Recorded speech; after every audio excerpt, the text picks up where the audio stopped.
Well, at that time, they called for us for additional help, so I had to go on the call. And en route to the call, my partner looked over at me and said, "You don't look too good." And I said, "No, I actually feel like I'm having a heart attack." Well, I was 39 years old when I had my heart attack. I was actually working at the fire department that day. I came in that morning on shift, and I'd been feeling bad for about 3 days prior with just some dull chest pain, thought I had the flu, thought I had some type of cold or something. All of a sudden, I got this urge to feel like I was starting to get sweaty, felt like I was gonna throw up, and then I got this tight squeezing, like somebody was clamping down on my chest. Got a little bit of pain up in my arm. Pretty much froze me in a position there for about, I felt like it was forever, but it was probably 30, 40 seconds.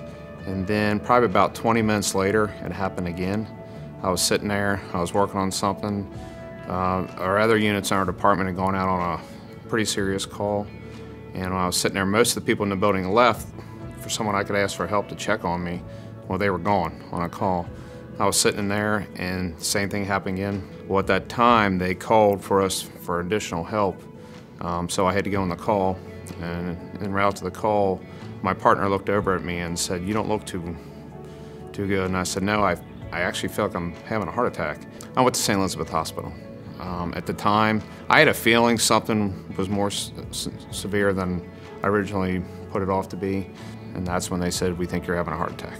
You know, we come into the hospital, we come into the ER, and we have the opportunity sometimes to go over into the cath lab when we have a patient that we brought in that's had a heart attack, and they're very accommodating in that factor. But being on the other side, it was very difficult for me at first to allow someone to help me, but the people that did help me, they did an exceptional job. A lot of times when the patients, you hear the same, it's almost the same script from the patients. I don't want to bother you. I just think it may be indigestion or maybe just something, I'm just not feeling that well. A lot of times I'll sit there and say, "I've experienced what you're possibly going through right now. I can relate to you." And a lot of times once I say that, I said, "I've been on the other end of this," and I can explain to them, this is my story and this is what happened to me. Not saying it's happening to you, but anything that can open up their eyes to where they look at you and say, "Oh, okay.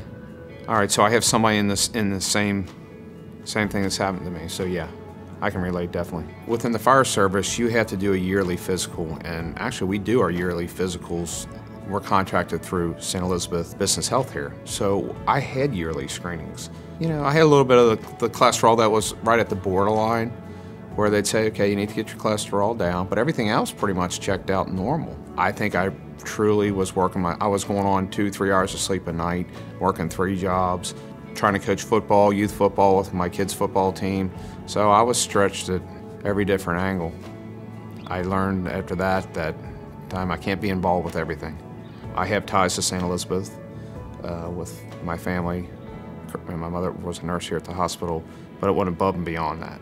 And there was people that went out of their way to make sure that my accommodations were met, meaning that if it was just to stop and say, "Are you okay?" And that meant a lot because you weren't just treated like a patient sitting in a room. You were treated like a family member that somebody was checking on.